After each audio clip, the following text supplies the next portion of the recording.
Folks outside Rhode Island will most likely recognize the Pawtucket Red Sox and McCoy Stadium from Family Guy, as both were featured in several episodes of the series. Outside the cartoon world though, well, this pair was part of the local fabric of both city and, dare I say, Rhode Island as a whole. That being said, the AAA ball club moved to Worcester after the 2019 season, with the pandemic preventing a farewell game. It looked as if the same fate would befall McCoy Stadium. That was until a billionaire recently announced his intentions to save the minor league baseball stadium. Unfortunately, plans hit a roadblock, with city officials saying he can't do that. Okay, so admittedly, that is a bit of an oversimplification. Here is an abbreviated version of events, as well as why McCoy Stadium should be saved.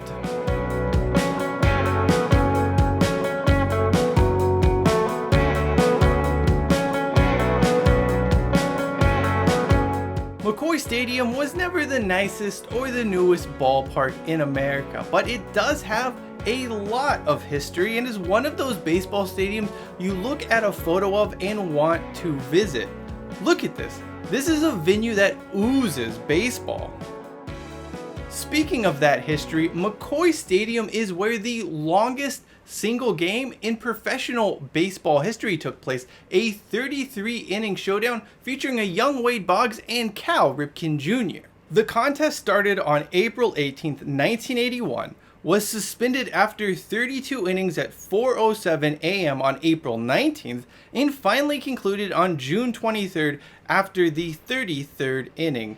There's a great article about this in the Washington Post, and I put a link in the description of this video to that. There are also several other notable moments in baseball history you just may remember. It's where Izzy Alcantara's famous catcher kick and Delman Young's bat throw at an umpire happened. I mean, if that alone isn't reason enough to save McCoy Stadium, I don't know what is. Things for the stadium and Pawtucket Red Sox as a whole took a turn for the worse in 2010 when longtime owner Ben Montour passed away. He had done his best to keep McCoy in good condition, while attendance and support for the franchise was healthy overall. His estate would eventually sell the Paw Sox to Larry Lucchino and a bunch of other greedy asshats in 2015. This group did not want to pay to renovate the stadium itself, nor were they interested in the public financing for a new stadium in Pawtucket that they secured. What was wrong with the deal? This group didn't like the terms of the agreement, which required these allegedly wealthy folks to, use their own money to build something. A novel concept, eh? There is no ill will towards Rhode Island from our part. Maybe a little ill will towards some of the politicians. Luciano and his cronies tried to blame both the city and state for his greed. An absolutely shameless display of douchebaggery, if there ever was one. The AAA team eventually moved to Worcester in 2021 and left Pawtucket with an empty diamond. With no teams in sight, the city drew up plans to tear down McCoy Stadium and replace it with a brand new high school that would replace the city's two aging ones. I am all for education investment, but this seems like a bad plan. Creating a high school that would have more than 2,500 students in it reduces opportunities available to kids to participate in everything from sports to arts. Fewer teams, fewer plays, fewer student government positions, and so on and so forth.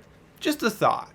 That being said, voters did approve a $330 million bond measure that essentially greenlit the project. And then something interesting happened.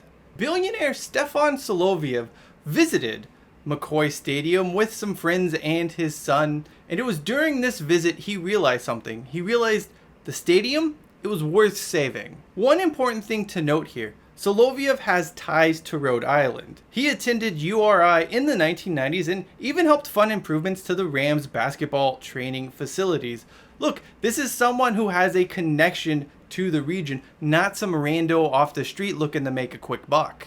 Soloviev has already gone on record saying he would not only offer $1 million above the stadium's appraised price, he would fund the rebuild, and he would also bankroll attempts to secure a minor league or independent league ball club. Sounds great, right? Well, here's what the mayor of Pawtucket had to say. I wanted to explain to him some other opportunities that might be interesting, but as far as McCoy is concerned, and he doesn't know this, but the voters approved a bond to build a new high school. I don't know where his interest came from, and don't get me wrong, I'm always the type where I'll entertain anybody's ideas. There's a lot to chew on with that statement, but let's start with the most obvious. Soloviev wants to save McCoy Stadium, and the mayor's trying to pawn off other projects on him like that's a cool thing to do. This is akin to going to a Best Buy, pointing at a TV, offering to pay double for it, and then the manager saying, I can't sell you that, but hey, here are some shower radios you might be interested in. As for the bond, usually they refer to a project without tying it to a specific location, since things can change during the planning phase. Surely the city government wasn't dumb enough to specify a location as part of the bond measure. Finally, you can't claim to entertain anybody's ideas while in the same breath saying something is not possible. It's a contradiction. Are you telling me a $1 million cash windfall isn't enough to secure a different and even larger land plot for the high school, while maybe even covering some of the building costs and reducing the need for bonds? Or better yet, come up with a plan that doesn't involve cramming 2,500 kids into a single high school, something that is seen as universally bad for education. As for the mayor of Pawtucket, he said he would accept anyone's ideas, and hey, I'm anyone, right?